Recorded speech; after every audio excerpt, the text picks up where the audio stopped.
Okay, this is Bill Markley, and I'm interviewing Mr. Calvin Miles, and it is September 5th, 2013.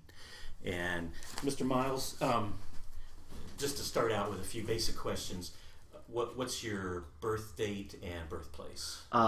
7/18/58, Okay. Licking County. Okay, and what were your parents' names? My parents' name was Sue Ann Miles and Calvin R. Miles Sr. Okay, and did you have any siblings? Yes, I have 5 brothers and 1 sister. Okay. Now we can get to the children's home stuff. Do you remember anything? Oh, well, to back up, what years were you in the home? I was in there from 67 to 71. Okay. And do you remember anything about the first days there, or The just first days, impressions? first impressions, scary, but yet it was different because you're so young at that time, you don't know. But it was different because you knew that you were taken away from your parents and you don't understand why, but you're in a different atmosphere and you're there. So the first couple of days, it's like very different. Yeah. Okay. Did you get to the point where you felt adjusted there somewhat? Yes, yes. I actually adjusted as time went on. I adjusted, but the thing that, the consolation was both my parents at that particular time are alcoholics, and our lifestyle, it was just, my mother lived in a bar, my dad lived in a bar, Yeah. it was roaches, in the house, it was infant safe. So it wasn't like I had any guardianship, anyone watching me. So when I went in there, it was different because I was in a different location, and as a child you don't understand what's going on, but I did make the adjustment there, and Yeah. it didn't take me long to make the adjustment. Okay. Good. And at that time, were the boys and girls pretty much separated? into Definitely. Different Definitely, yeah. facilities? They had the girls was on one side, the guys on the other side, and then other guys they had like a little boys dorm, which has a little boy, and then they had a big boys Okay. dorm. They had a little girls dorm and a big girls dorm. Okay, interesting. Because I wasn't sure if it was that same arrangement the whole way through or Mm-hmm. not. Okay. Do you remember like what maybe a typical day might be like from when you got up in the morning till when you went to sleep? Yes, when we got up, first of all, we had to be in bed every night at 8 o'clock during weekdays. Okay. And so we went to bed at 8 o'clock. We got up at 6 o'clock. We got up, we ate breakfast. We all ate breakfast together in the dining hall. Then we had to get up, get dressed, go to school. We walked to school. Well, when I got in there, I was going to Hazelwood. Okay. And anyway, we walked to school, and the kids, the big boys, were going to Newark High School. A bus took them. But a typical day was I would get up, eat breakfast, go to school, come home from school, and if we had homework, we did homework, and we was not allowed to leave the yard. That was the rules. You wasn't allowed to leave the yard, and we just did our homework, and we played as typical kids, and then we had to come in at a certain time, take a shower, and go to bed. And on weekends, we were allowed to stay up an hour later. No TV during the week, but it was we were allowed to watch TV on Friday and Saturday. Huh. Do you remember what TV programs? you Yes, watched? I remember watching Wild Wild West, Gomer Pyle, all those, the Green Hornet, Batman, Yeah. those typical shows right there. I remember some of the same. Yes, yeah, Batman, all the crazy little shows, the Land of the Lost, Land of the Yeah. Giants. So yeah, typical kiddie stuff. Yeah.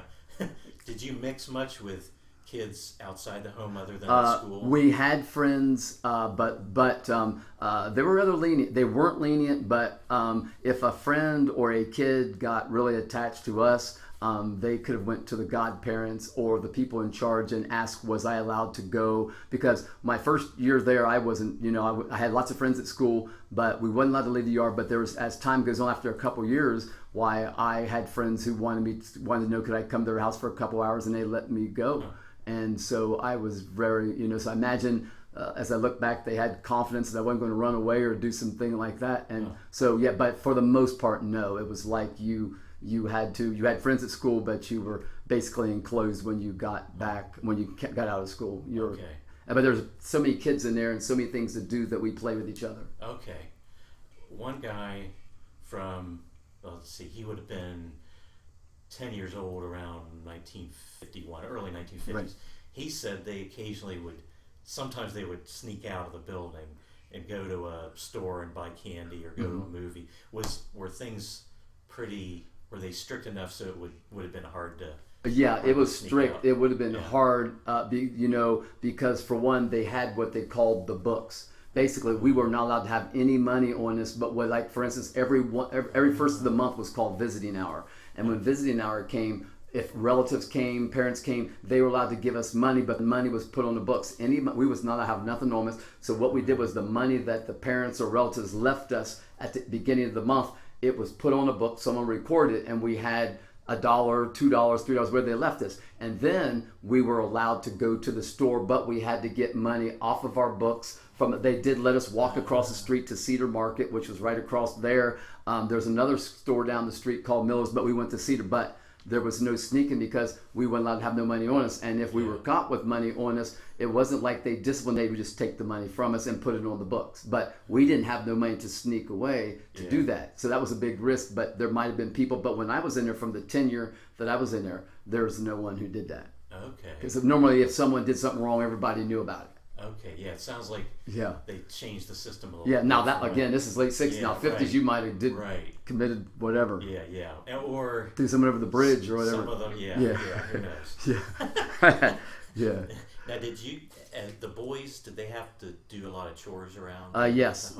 I dodged a bullet, but yeah, there's chores. We had to, when I say dodged a bullet, we had to, our clothes were done. They had a woman who did the laundry. We had to keep her clothes, this and that there. But there were chores to do. But when I got there, I was in the little boys' dorm. However, the big boys' dorm, you had to be 13 to make it to the big boys' dorm. And anyway, but the big boys, what they had to do was they had to milk cows there every morning before they went to school. They had to get up, milk cows, clean the barn. Hey, I was too young for that. And it wasn't until I moved up to the big boys' dorm about a month later, foster parents wanted to adopt me. And so anyway, I dodged a bullet on that one there. But as far as chores goes, no, all we was required to do is do our homework and make sure we get good grades. And but other than that, the little boys, there's nothing for us to do. They had their own lawn care. People mowed the lawn. And again, when I got there, I was just too young and too small. But as I matured, I still never had to mow the lawn. But they did have a garden. The only chore we hated was they did have the garden. There's a big garden, and we'd all go on the weekend, and we had to go down there and pull weeds and do all that. But that was about the only chore of the garden we hated that. But it was still good. Yeah. But that's the only chore. But other than that, we didn't have to rake the leaves and take it back. I'm sorry. Quote that. We did have to rake the leaves because in that big front yard during the winter time, right when the leaves blew down, because I literally hated that winter. But as I look back, that's part of responsibility. But we did have to rake leaves. Never had to rake shovel snow, but we did have to rake leaves. Okay, I was going to ask you about wintertime. Yeah. Okay. Huh. Did you get to see the farm animals much then? Yeah. Well, all it was there was cows and chickens, and because unfortunately, we had fun because lots of times the big boys, they gave us little boys a little demo. They would actually teach us or show us what it's like if you cut a chicken's head off and watch it squawk around. Now, they actually did that. And I know the question you're asking is, did I get to see the animals? There's only cows and chickens, but they treat us, and we tried to play the Rocky scene even before Rocky. We're trying to catch these chickens, and especially with its head cut off. So anyway, but the cows we saw, they stank, and they did the milk in the old-fashioned way, and I didn't want to buy them. And I've seen people get kicked, and I saw the head. Oh, he's milking that thing, and that cow won't produce. And brother, he's kicking the cow, and the cow's kicking back, and I've seen it. So that's the gist of it. And there was little kitty cats running around, but other than that, yeah. And you weren't allowed to have any pets, were you? No pets. Okay. But it's really weird if a dog strayed on the property. I don't think anyone really groomed it. We may have petted it went its own way, but we were not allowed to have no pets. Yeah. If I'm not correct, in the big boys' dorm, some people did have hamsters. I never was. I don't know what they were privileged to, because you did have more privileges as a big. You got to stay up later, and you got to do this and that. But as far as animals, no one had tarantulas, spiders, things like that. Yeah. Okay. That was the same thing in the earlier years. Yeah. Okay.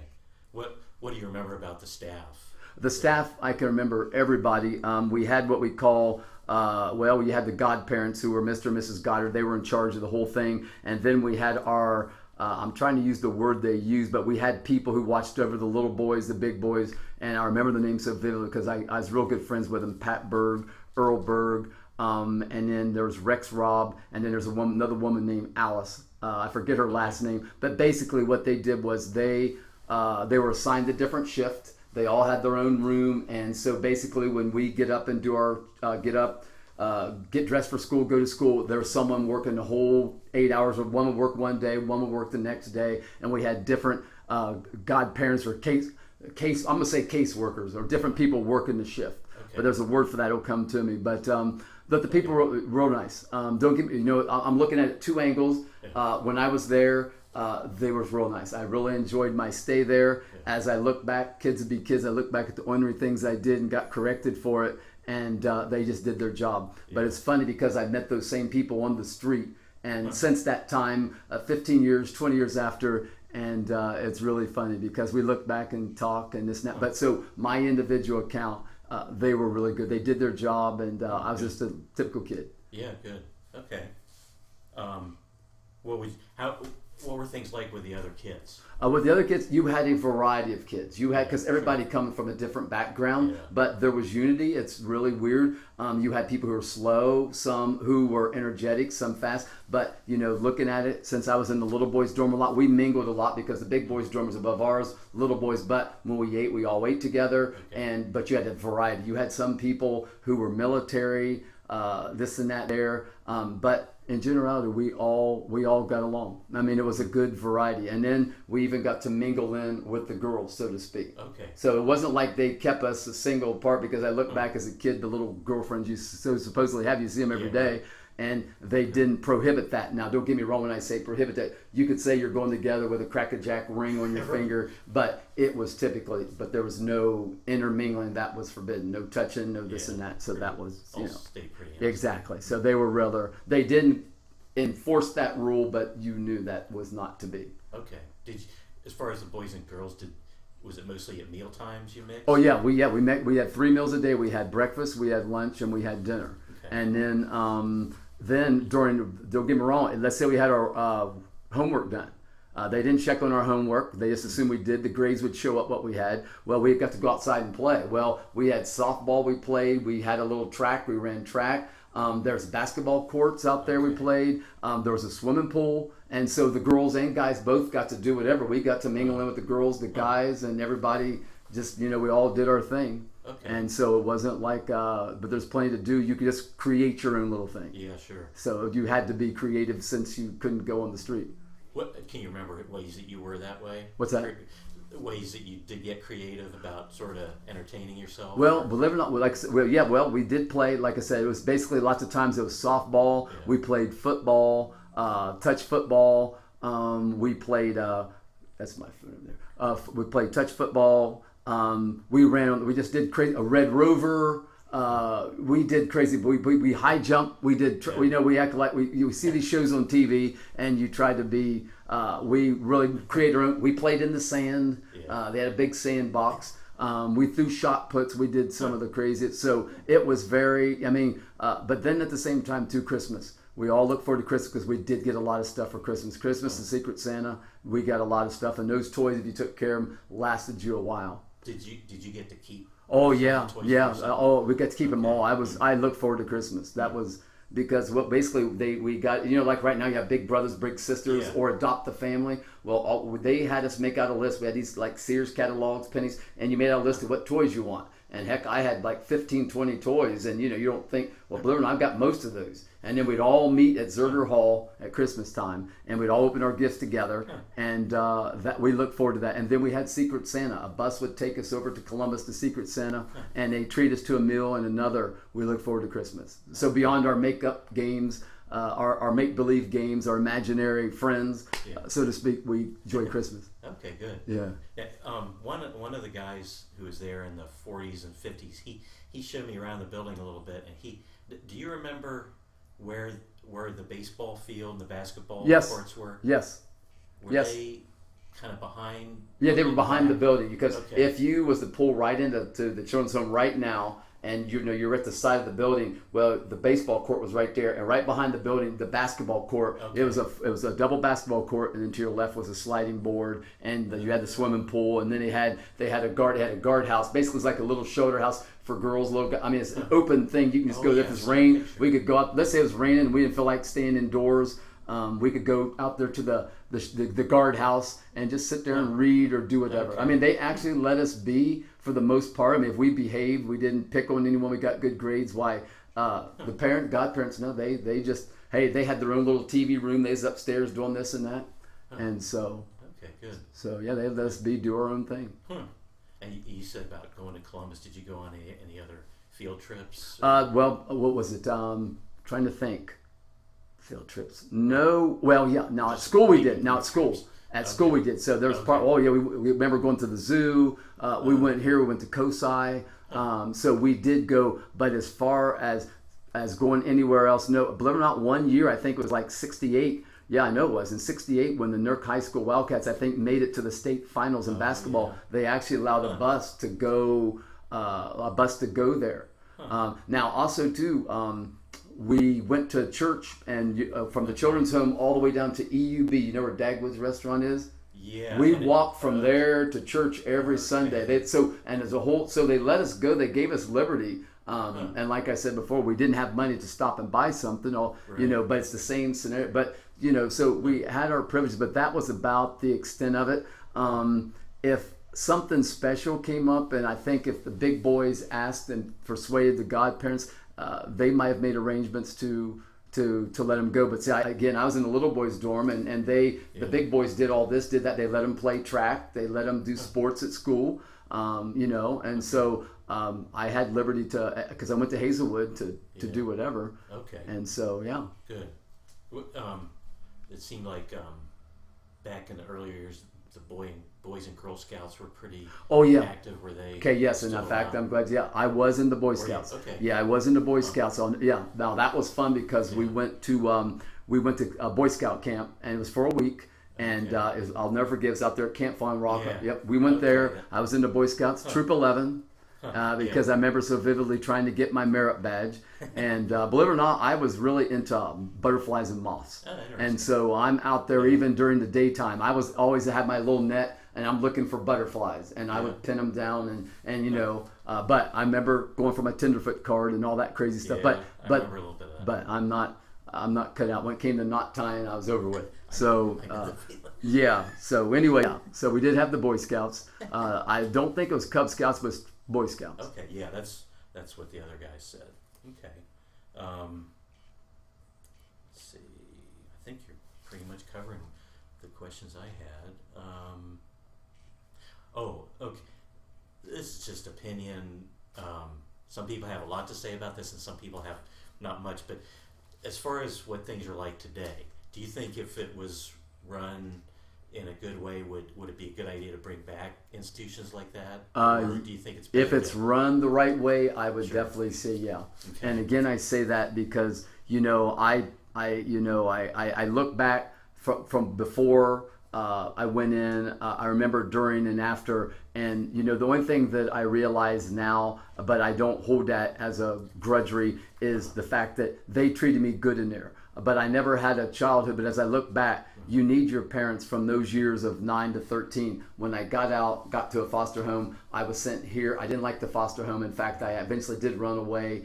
It was not a good situation. I don't like foster homes because it was, and I won't go into all that. It wasn't totally bad. They were elderly people, and it was worse than the children's home because we definitely wasn't allowed to leave the yard, and it was all chores. And again, when I was in there, I actually had 3 other brothers in there too. So it's just not me, but anyway, make a long story short, no, I would definitely endorse that because the way that was ran and handled, it actually gives the child some stability, and it gets them off the street, and it gives them a home life.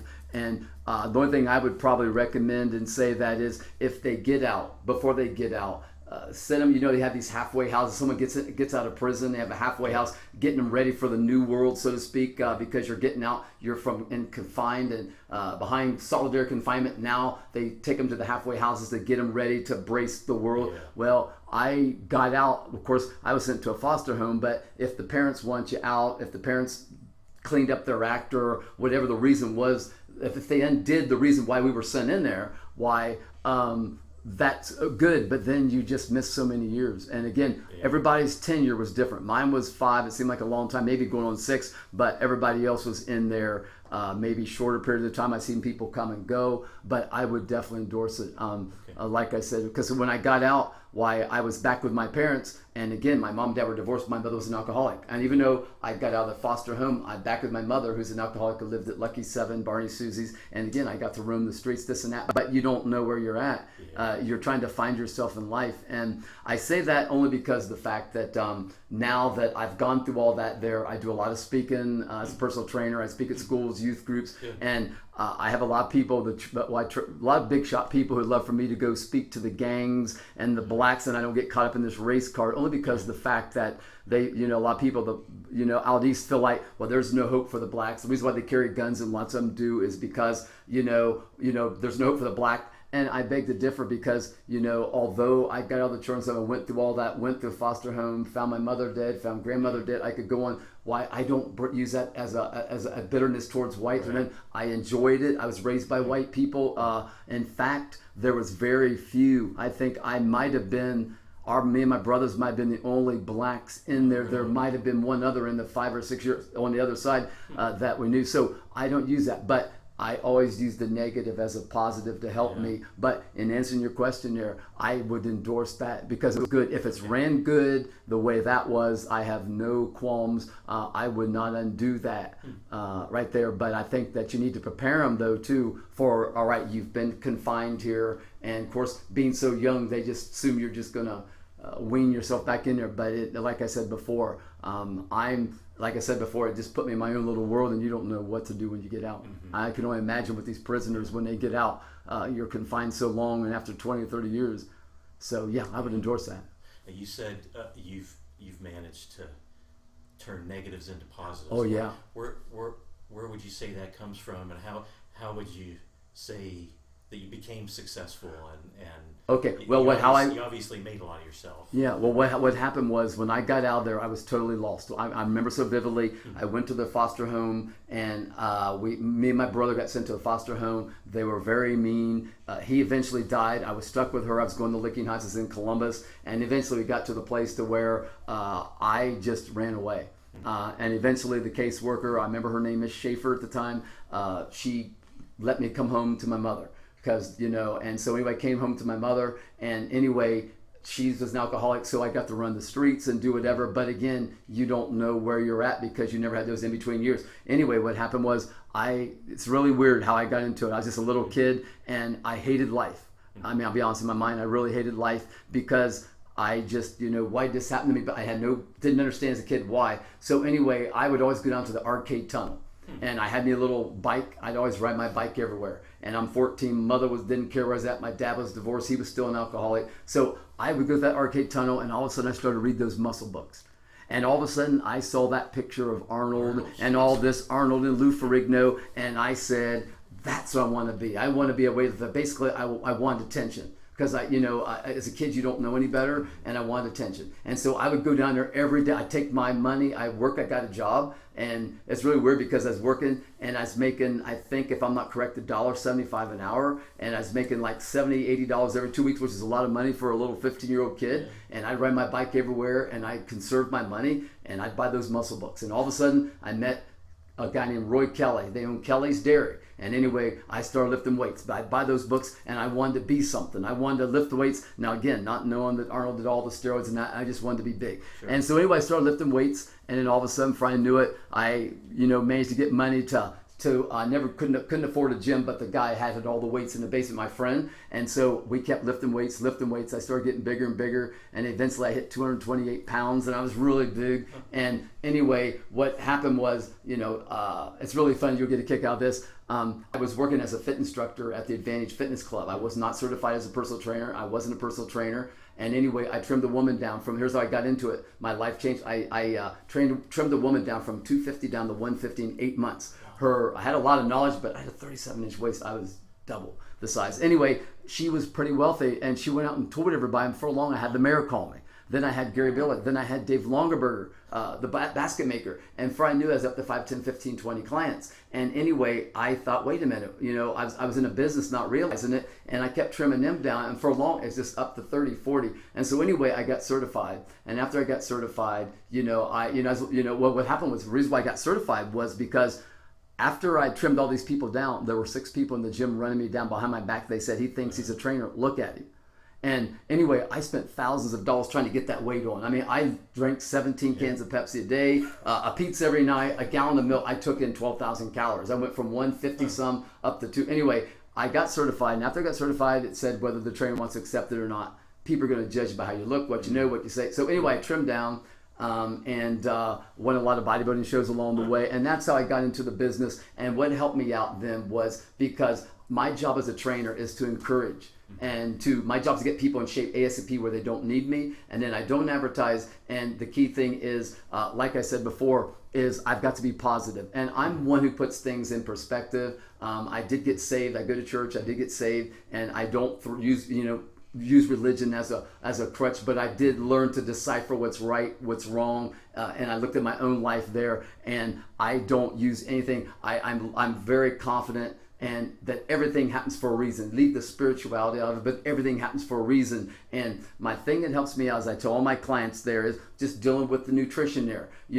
Like I said, you can't control what happens to you, but it's how you control what comes your way. In other words, I tell all my clients, never let a circumstance or a problem adjust to you. You adjust to the problem, because in the long run, it's all going to work together for your good, even if you don't see it. And as I look back, especially after I got saved, as I look back, I could see even more how everything worked out for me on that line there. Again, I'm not saying the divine providence, but my perspective on it. Whereas on the other hand, my brothers and them were in there, and I could get a phone call as we speak that one of them died because they all took the wrong angle. No, they went on drugs, and that's not being and they were a close-knit group, but they just went the other way. There's 6 of us, excuse the phrase, I'm the black sheep of the family. But that's what was, and it wasn't even really spirituality, because in that sense there, but it helped me looking at it from a spiritual perspective too, as to how, what happened to me, that everything happens to me for a reason. And that's how it's all worked. And now it's to the place to where after I started trimming people down, I've been doing it for like 20 years. I don't advertise, and I keep a booked clientele, an overbooked clientele. And, I get to encourage and help other people. And believe it or not, part of my job, most of my job, is to hear their problems. And, so therefore, with me already being in the problems, I've seen everything that I've probably gone through everything they've had. Why it's easy for me to encourage them and put things in perspective, especially from my own experience. Because as I tell everybody, a person who's driven through a country knows more about how to get through that country than a person who can read a map and tell you to get to every place. And so therefore, my clients come in. Now again, I'm gonna switch the subject there. Seems like it seems like everybody in my field is concerned with weight loss, and I do a lot of speaking on that there, and it's like every day someone's getting heavier, and so therefore women and men come in discouraged. But the good thing about it is I know a lot about nutrition, how to encourage them, how to teach them not to diet, and I can hear their problems and help them still get down the track and make their life more comfortable. And so therefore, from the negative to the positive, this all helps out. And then the field that I fell into, because again, I did not want to be a trainer. I wasn't looking to be a trainer. And when after those guys were running me down the gym, I didn't get mad at them, but I was upset because I spent thousands of dollars. I was trying to get up to 250 on weight gain powder. Is all vain. And then, don't get me wrong, I've got the different perspective now. I realize the way to go up is to go down. And I don't, years ago, I no longer feel that way. I don't want to be big. I could care less. It was just little kiddie van stuff. But as you learn from experience, as you evolve in your field, you just want to be, in fact, I don't want to be up here. I train a lot of wealthy people. I've been on their world, and from Dave Longerberger, driving out to train him and his wife, the Metesics. I could name a lot of clients, a lot of people you'd know. Why? That's not my world, but I want to be myself. And all I try to do now is I put things in perspective. I'm glad that everything's happened to me, because I don't use that as an excuse as to why it happened, but I use it as a positive. And if I hadn't gone that way, who knows, you might have been coming here, my pants is falling down. I could have been anything, and so, like any of us. So that's why I say I'm using my own personal experience. And so it's all worked to where now that which is negative, I'm using to help encourage other people, but it's a genuine positive. It's not something that's front, because I really love what I do. I love to help people, encourage people. And so, but that past helped me out. And so so paraphrasing that, and then even right now, they'd love for me to go speak to the gangs. They'd love for me to do this and that. I don't try to be a role model to anybody. I don't. I don't try to be a role model. Unfortunately, it's really weird because I'm the type that if I fall, everybody else is going to fall with me. But, so I'd rather do this. I like doing what I do because I love it. But, unfortunately, the personal training manual says whether a trainer wants to accept it or not.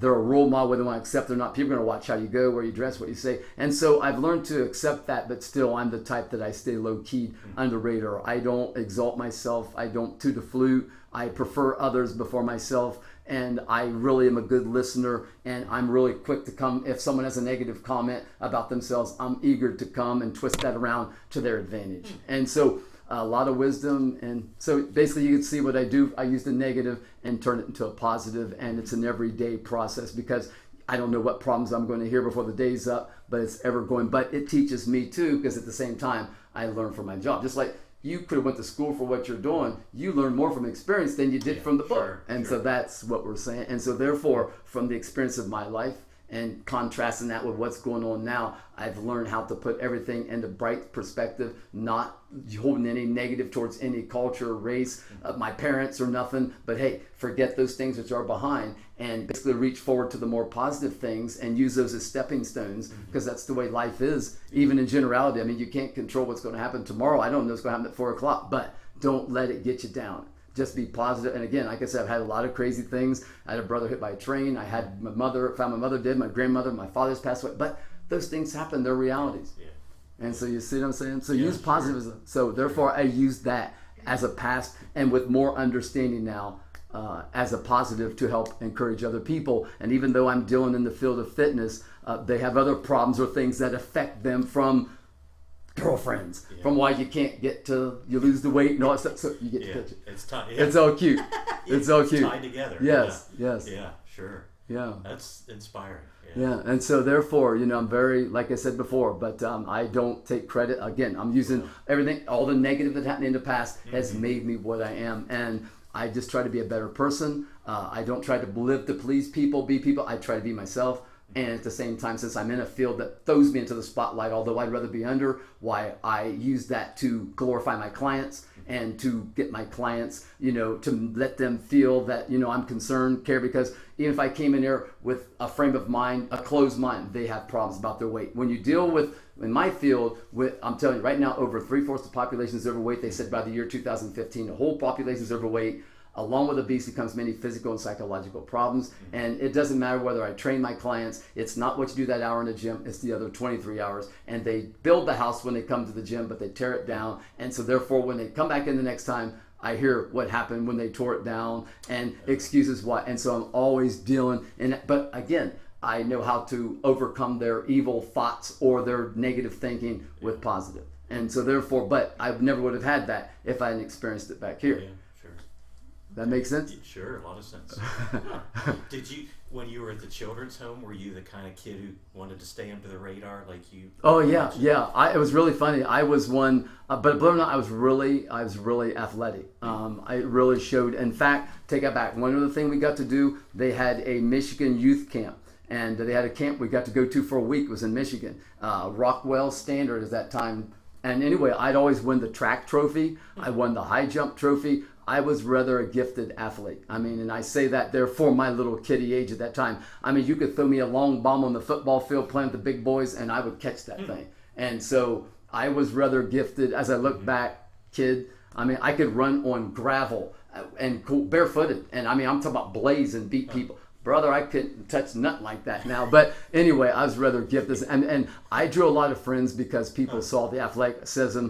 I could shoot basketball and just wear you out and not miss a thing. But, you look back, kiddie stuff, you grow up, those days are over. Right. So basically, I'm in the field of fitness. But other than that, like I said, I was really good. So I had lots of friends, and my demeanor, again, as a kid, I was a typical kid, but I wasn't one who exalted myself. There were other people always better. I was just a friendly guy, and everybody liked me because of who I was, but my sport stood out because I was really good at basketball, whether it was at Hazelwood in junior high school, it stood out, but I didn't try to exalt myself. The sport or we'll just say my athleticism exalted itself, but it wasn't me. I can't take that credit. And then, like I said, then when I got out of Newark High School, I think I'm the only one in my family who graduated. But after I got out of Newark High School, I then, like I said, welcome to the real world. And then again, it wasn't until then that I fell into personal training, and then that really changed my life, because I realized after I was in a business that I wasn't looking for, that I have more responsibility. And you know, people depend on you more now, you know, than you did when you was working a job for the county or for the city. I worked for the city department, the county, mowing grass, you know, when I was out there. But again, like I said, so that's the gist of that. Okay. But it's really, no, it's just a little plain Jane, but very athletic. And I felt bad because even the Godfather, I mean, the caseworker who was working the shift you watched, he would stand in front of the little boy's dorm, and he would exalt my ability. And again, I look back, you know, he exalt. I mean, I was pretty good. Football, no matter what I did, track, baseball, I could hit homer, I could scamper around the bases. I was pretty good at that time. But there were people better too, you know. But for me, I guess at my age, it really exalted. And you know, but when I got out of children's home, that was back then. There was a different world. I was thrown into a world where, again, that all changed when I got out of the children's home, because I didn't know where I was. I wasn't in the children's home, but then now I didn't have nothing to prove to anyone. My mom's gone. My brothers, everybody did their own thing. And so I just was riding my bike and did this. And then like I said, when I found the magazines, then I wanted attention. And I started, I worked out, oh my goodness, every day, night and day, trying to look like Arnold, getting further away from the look. And then, like I said before, after that, then I got a job at the Vantage Club as a fit instructor. And that's all it was. And I just trimmed someone down from XYZ 250 to 150. And then before I knew it, I had everybody calling me before I was even certified. And I was working, I worked at Super Duper. That was my job. I worked there for like 17 years. But then the business just took off, and I quit my job at Super Duper. And since that time, it just took off. And I'm in a business now to where I train you name it. Lots of Granville, New Albany. It's a business I don't have to advertise. I say that very humbly because I don't advertise. I don't toot a flute. In fact, I try to discourage people from getting a trainer. People really don't need a trainer, but they need to know about nutrition, because again, it's not what we do that hour in the gym, but it's nutrition. And I could break it down in simple terms where you'd even grasp it, but it's so complicated because you have over 33,000 diets, and you have all these crazy books telling you this and that, and they don't thoroughly explain themselves. Right. Okay. Yeah. So you got my biography. That's great. That's what we wanted. Yeah, a lot of insights. Yeah. Oh. Anything else you can think of you wanted to add about the children's home or life? Oh, no. It's life's been good. The children's home, like I said, I give it 100 A plus. I couldn't really find anything bad. The only thing I said bad humorous is when we had to work the garden and rake the leaves. But other than that, that confinement did me good, because it did give me some control, some structure. Whereas if I was not in there, my mother being alcoholic, there's no telling what could have happened, because I might have got involved in some things that, even though it wasn't my intent, why it just happened. And, so no, I would endorse that. They were good to me in there. I know you don't know a doctor. There's a guy named Dr. Burton, a very popular black doctor in town. They would let me leave on weekends. He had rose gardens. He was a mentor. Yes, and I would go and prune his rose gardens. Don't get me wrong. Back at that time, at the end of the day, $2 is good, but I worked like 8-9 hours and got $2 or $3. On weekends they fed me a meal. And then he eventually, don't get me wrong, I really didn't want to go lots of times, but they wanted to. And there was other people who wanted to adopt me. And I'll never forget when they told me that I was leaving and going to the children's, getting out. I literally bawled. I cried all day long because I didn't want to get out. I liked it that much because, the foster parents, I went out there a couple of times, but I was old enough where I didn't want to get adjusted to a new atmosphere. And I just really liked it in there because, they didn't harm me. And don't get me wrong, if I had to milk cows and all that, I might have had a different story, but I didn't because I liked it that well. So, okay, good. So I have nothing. And again, like I said before, all that led up to where I'm at now. And it only gets better because you use every stepping stone in life as a positive. No matter what's negative or positive, you could look at it and use it as a positive to help others. So right. I just figured, and now I'm in a situation where I'm in a field where my job is to help others. Mm-hmm. And like I said, and it's in the field of health. And so now I'm doing that. And I've been rewarded with a good clientele to where I don't have to advertise, and I could be as busy as I want to be. So it all stemmed from what happened in the past. Good. So it's a success story. Sure, that's what I was going to say, an inspiring story, and we've had a few other people we interviewed like that who really learned a lot from just life and made something out of it. Yeah. I mean, I actually went down there and took pictures of the building. I walked around it Okay. because it's just hard to believe, because I walked all around. It's just hard to see that go. Yeah. Whereas on the other hand, there were people who ran away from there, but I don't know what their perspective was. But for me, it was very, very good. I mean, I liked the meals. On Friday nights, they'd make us popcorn. Brother, we'd be watching TV and we'd smell the popcorn, and they'd surprise us. And we had our own little individual bag. And it was, like I said, we all had unity, harmony. Oh, yeah, we'd fight with each other every now and then. But if we did, they had something called the bench. There's a bench in there. If you got in trouble, you had to sit there until the parent, the caseworker said you can get up. That could have been all day. If you got bad grades, you're benched for a week. So basically what the bench was, when you get out, leave breakfast, you go home, sit on the bench. And no matter how sunny it is, if you get bad grades, you're benched for 2 weeks, a month. You had to sit on that bench in between meals, after school was out, you had to sit on that bench, do homework, and all the kids were out playing, you couldn't leave that bench. And if you got bent, you're caught off the bench, you got more time extended. So if I was tired, I just laid down on the bench till it's time to go to bed. I had my share of benches. And in the worst scenarios, if you really did bad, they had a board. Okay. And that was not good. And there was one guy, he really laid it to us. Yeah. But you had to do something wrong to deserve the board. Yeah. And I did some things wrong.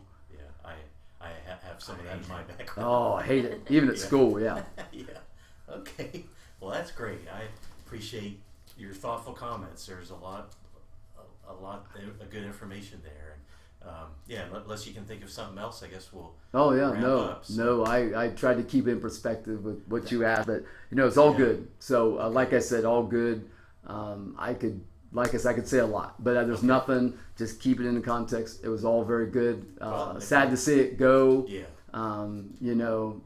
But like I said before, it was my life. So it was a part of my life. And so, again, when I speak at other schools like Licking Valley and all them, they love for me to come, because I didn't realize that a lot of kids are in foster homes and all that stuff, and their outlook on life is negative. So I feel many times too, my calling is to speak to them, encourage them. And everything that happened to me, you could lead by example. When you could relate to them and say, hey, look, I was here too. I went what you went through. I went through this and that. You could easily relate to them and encourage them. You can't stop them from doing this or doing that there. But, I look like I said, now I'm in the field, like I said, whereas not, to where I could just basically encourage people. When I speak at schools and youth groups and Rotary clubs and things like that, you could encourage people, because life can come at you fast. Life can be full of problems. You don't have to be a kid. They're going to hit you. Well, as well as I do, brother, they're going to come whether we want them or not. It's how we look at them, perceive them, whether it's weight gain, whether it's a house burning down, car wreck, car breaking down,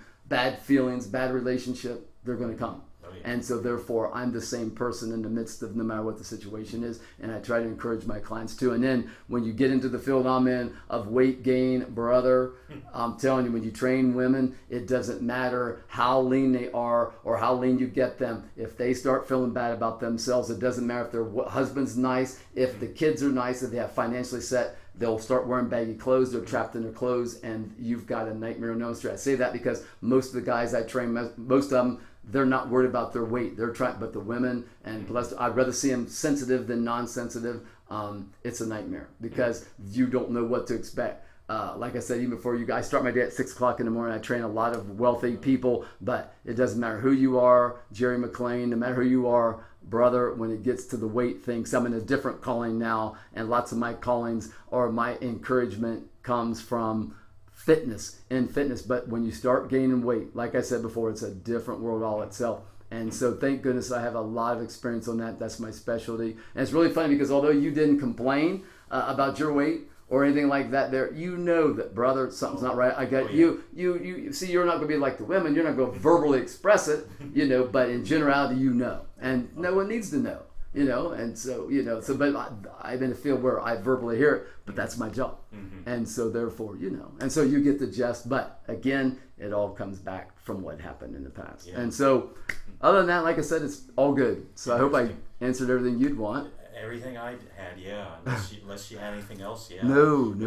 But that stepping stones theme is Oh, really interesting. oh Yeah, yeah, it's- I could just go on if I was to go into depth. Yeah. If you know, depending on the specifics of the question. Yeah, it's like I said, I can't say nothing but good. I'm actually was hesitant. I'm glad that I did the interview. I was hesitant. I mean, I don't blame you. Pat Jones. You No, don't know. Oh, no. right. She's a wealthy woman, very, very wealthy. She and Dr. Pasley, I know you don't know them. They all, they knew I was in a children's home, and she's more or less adopted me as her son, so to speak. But anyway, she called Tim Bob up. She's in charge of the Republican Party, and we won't even. Okay. Pat okay. Jones, and then she called me up, said, Calvin, I'm going to call Tim, and I'm going to call. Who was the woman I talked to? There's a woman at 670. I forget her name.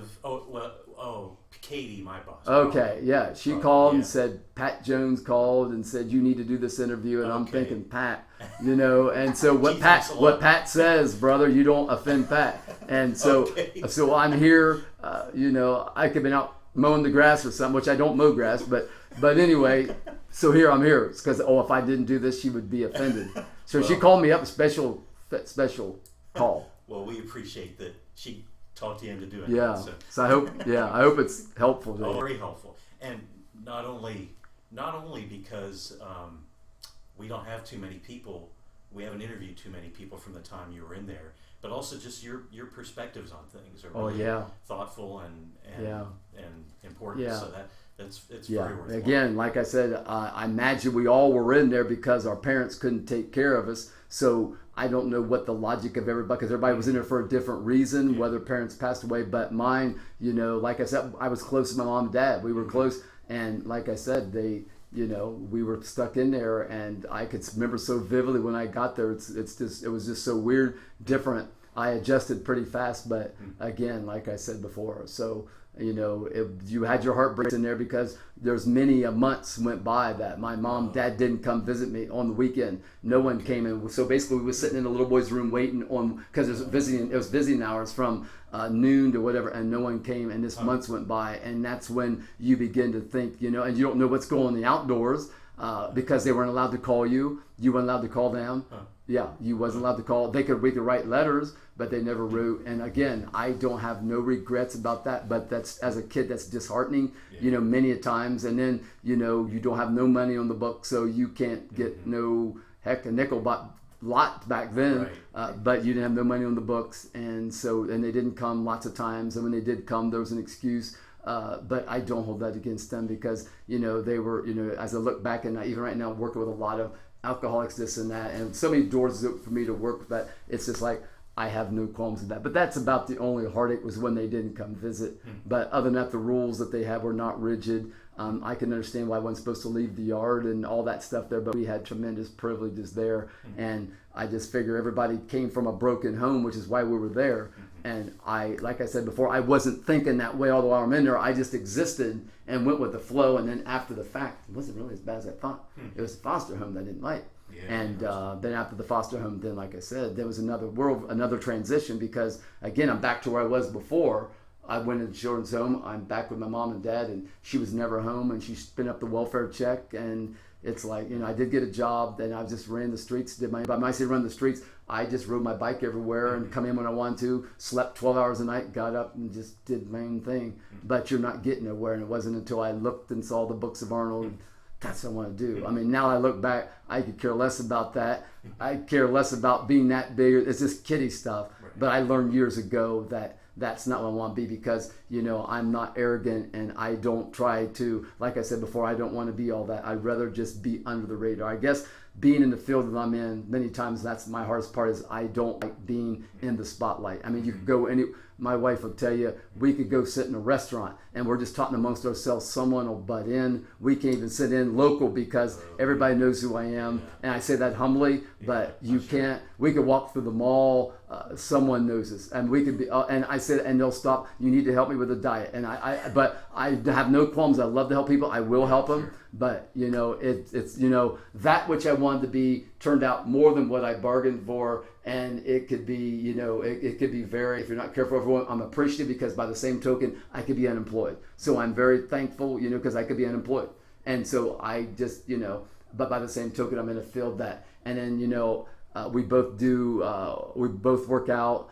She's actually a trainer and does hair, but it's a way of life for us. It's not a diet, and I've been able to make it a way where it's a life and not a diet. And I know so much about nutrition, whereas you walk around and people judge you by how you look. And I don't try to be lean to impress no one, but unfortunately, you walk around. Wow, they find out you're a trainer. You could train CEOs. You could, and I'm appreciative of that. But again, when I was a kid, bring it. I want that. But when I realized what I'm really into, you're in the boat more than what you want to be. I could hide under. So when I get off the clock, I go hide here, hide there.